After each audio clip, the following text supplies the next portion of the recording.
Windsmoke Sanji, the cook of the Straw Hat Pirates and the left wing of the future king of the pirates. With some of the recent events in the One Piece manga, discussions involving Sanji's character have sparked up once again, and so I wanted to go over one of the greatest and often overlooked aspects of Sanji's character: his kindness. When it comes to Sanji, the discussions often revolve around versus battles, his crew role, and how bad his pervy gag is. Now of course how he is well written is brought up, but I don't think people realize just how baked into Sanji's character his kindness and destructive altruism is, especially the latter, which I wish to highlight in this video as well, since Sanji's willingness to let himself die is honestly quite sad and something I think should be highlighted as well.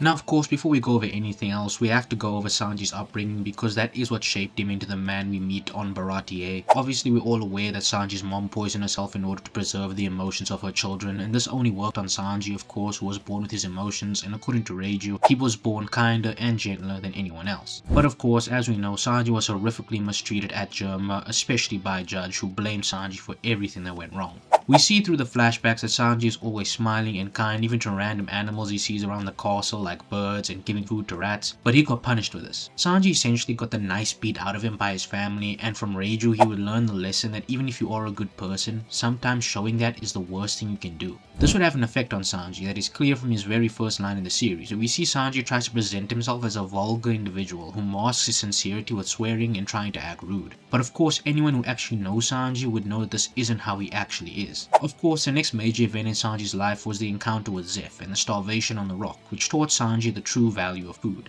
something he had taken for granted despite him already wishing to be a cook. We also see Sanji's debt to Zeph here, which segues us directly into Sanji's introduction on Baratie. Now like I mentioned earlier, upon Sanji's introduction, Sanji masks his true nature constantly. It's highlighted by translators that he swears a lot, and Oda even notes this in an SBS at some point. Now if you read exclusively the Viz translation, that doesn't come across as much because Viz censors a lot of the swearing, but Sanji swears in like half of his sentences, especially early on. Now through both Sanji's interactions with Gin and Zeph, we see Sanji's true nature peek through. Sanji gives Gin food because one of Sanji's philosophies is that he won't allow anyone to go hungry, and he won't taint the food that he serves them. It doesn't matter if they're friend or foe. If they're hungry, he will feed them because he knows what true hunger feels like, and he doesn't need anything in return.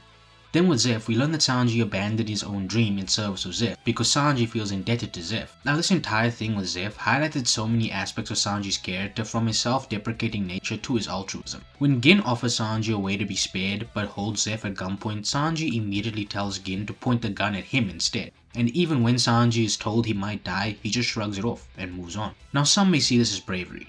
I don't. I see this as a man that is far too willing to throw his own life away, even when nobody, not even his enemy, is asking him to.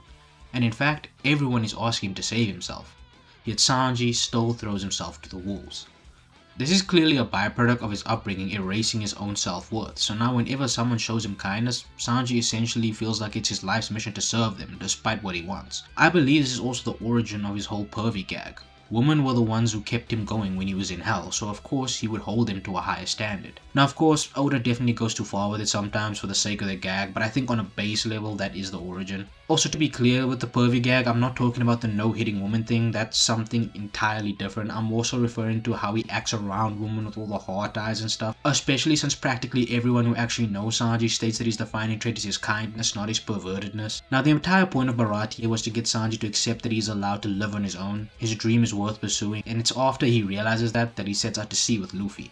The next time Sanji's destructive nature would rear its head is on Drum Island. While Luffy, Sanji and Nami are climbing the mountain, they are caught in the middle of an avalanche, and Sanji immediately decides to throw his life away in service of Luffy and Nami. Now before he does this, he tries to make the excuse of a lady needing a gentle touch, wearing the mask of a gentleman to the very end, and throws Nami and Luffy and leaves himself to die. Now if it weren't for Luffy here, Sanji just would have died, but in Sanji's mind this wasn't even a possibility. He figured this was the end for him and this is how he was going to go out, by saving people he cares about. This scene is another one of the reasons I think his whole pervy gag is just a mask he puts on, but don't worry, as the video goes on there will be even more examples. On Alabasta, the most noteworthy thing here is Sanji's interaction with Mr. 2 after the conclusion of their fight. Mr. 2 obviously expects Sanji to end him, but Sanji chooses to spare him instead. Now of course Sanji does mask his kind nature by attacking Bon Clay right after this to get Usopp's goggles back, but he still doesn't kill Bon Clay, he just kind of punishes him for taking Usopp's goggles and then leaves him be. This interaction shows us that Sanji's kindness, much like his willingness to serve anyone, extends to both friend and foe.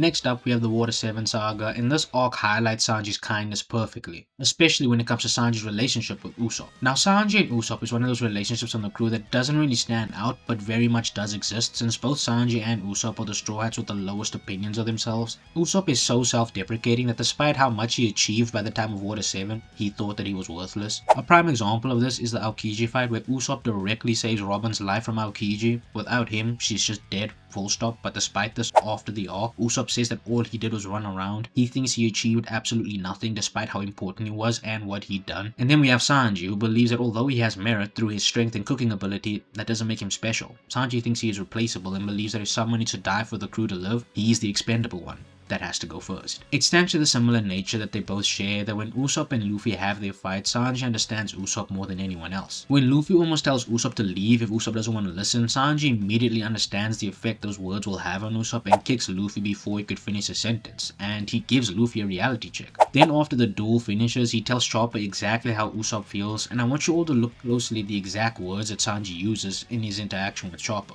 Excessive kindness just hurts the vanquished more. This line from Sanji is telling, as he was once in the same position as Usopp. He was the one who was vanquished by his brothers, only to then receive excessive kindness from his sister after all those beatings, so Sanji knows more than anyone the emotional effect this has on you. As Water 7 continues, we also see the infamous "a man forgives the lies women tell" panel. Now, in my opinion, people take this panel all too literally. Like I've highlighted already, Sanji is just kind, and he can tell when people aren't being truthful or saying things they don't mean. He could tell with Nami, he could tell when Luffy was about to say something wrong to Usopp, and now again he can tell with Robin. This is a trend that will continue throughout the manga, where Sanji can just see through lies, and it's not exclusive to women. We see Sanji's kindness further reflected by how he reacts to Frankie. When he finds out Frankie was the leader of the people that attacked Usopp, he immediately attacks Frankie. Sanji's kindness continues to be highlighted when they reach Enies' lobby. The first example is how before all the Straw Hats actually enter the main building to fight CP9, they encounter a special force at the entrance. Now Zoro wants to ignore them and move on, but Sanji chooses to instead hunt one down, drag him back, and give info to the soldiers that they are leaving behind. I think this is a kind act, because Sanji didn't have to do this. Like Zoro said, they have better things to do, but Sanji chose to give their allies valuable information before moving on, so that he can increase their fighting chances somewhat. The next thing I want to talk about is the Jabra fight, and this is another case of Sanji seeing through lies. Jabra tries tricking Sanji at the start of their fight, and Sanji sees through immediately. Now you may think this is unimpressive, but I think it is, since the master of lying, Usopp, fell for it, and in the arc directly after this, it's a plot point that if it's a battle of lying, Usopp is the best, and yet Jabra tricked Usopp, but Sanji didn't fall for it. Then after getting rid of Jabra, Sanji also goes out of his way to praise Usopp for his marksmanship, showing Sanji's kindness once again.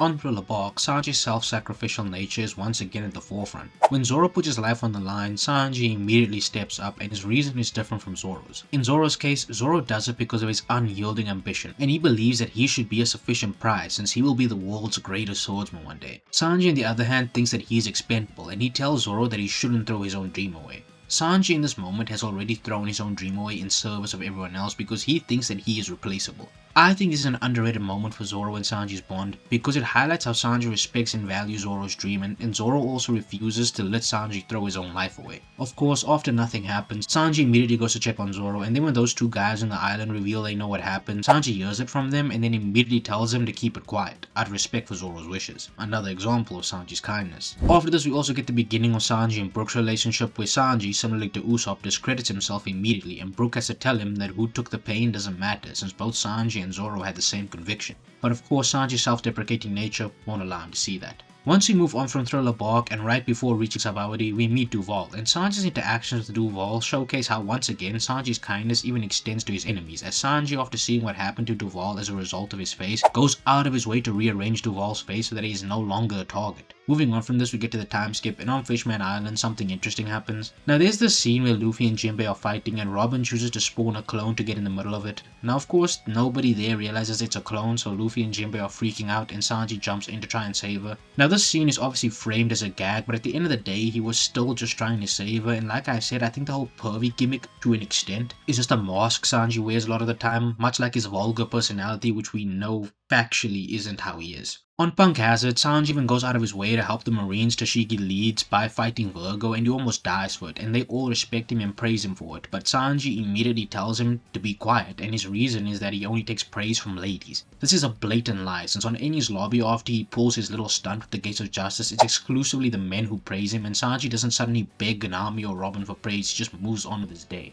I think the Enies lobby example is far more indicative of Sanji's true character, since they were in a dire situation at the time, and it's always in dire situations where a person's true character shines through. Meanwhile, when he tells the Marines he only accepts compliments from women, the threat is averted already. This leads me to believe that Sanji presenting himself the way he does is an effort to actively demean and degrade himself in front of everyone else. On Dressrosa, the key things to discuss are his interactions with Viola, Doflamingo, and Law. With Viola, she tries to trick Sanji, but Sanji sees through her lies immediately, even the ones she tells herself, and Sanji gets her to switch sides. Once again in this moment, Sanji pretends his reason for seeing through her is that Viola is a woman, but there's a moment later in this arc that shows that Sanji just understands people well in general, which I will get to in a moment. Following Viola switching sides, Sanji goes on a clash with Doflamingo, and in the midst of this fight, Sanji once again sacrifices himself and is willing to let Doflamingo kill him for the sake of his crew, and he asks them to leave him to die. It's after this that Law steps in, and Sanji and Law have an interesting interaction. Before Law decides to re-engage with Dofi, Sanji immediately realizes there's more to the situation than Law is willing to admit,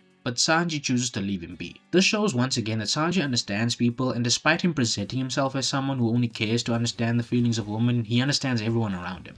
On Zou, of course, you get the moment where the Straw Hats and Zeph are all being held hostage, and Sanji, facing all this, immediately chooses the route of self-sacrifice and creates a scenario where only he will have to be punished, or at worst, die, as he kicks the Straw Hats out of the castle and goes to Big Mom to protect Zeph. We go on to see Sanji verbalize the reason for the sacrificial nature on Whole Cake Island, where he says that he just wants to disappear without being a problem for anyone else, resigning himself to the hell he was born into. Sanji even goes as far as to negotiate directly with Big Mom to let Luffy and the others leave peacefully in exchange for him. This side of Sanji is something that the Straw Hats are all painfully aware of, since like Brook said when he faced off against Big Mom, Sanji's kindness knows no bounds, and once he's decided to sacrifice himself for someone, you cannot change his mind. This self-sacrificial nature of Sanji's is born from kindness, but that doesn't necessarily make it good, and Luffy, Reiju, and Zeph were all trying to teach him that he deserves to live.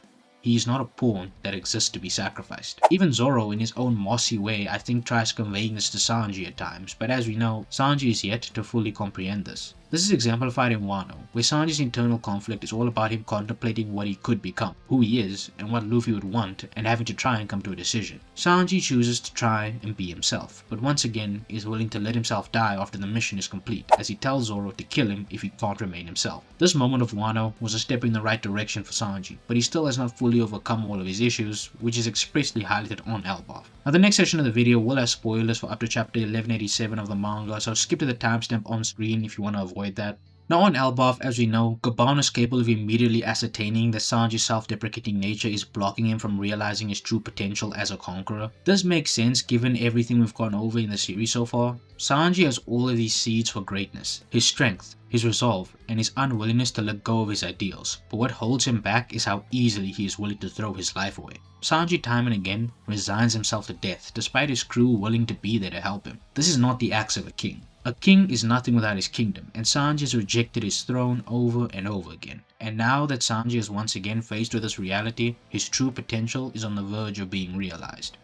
If you made it this far into the video, I just want to say thank you very much for watching, and if you enjoyed, be sure to leave a like and a sub, it really helps the channel. With that being said, I hope you all have a great rest of your day, or night, whenever you're watching this, and I hope to see you all next time.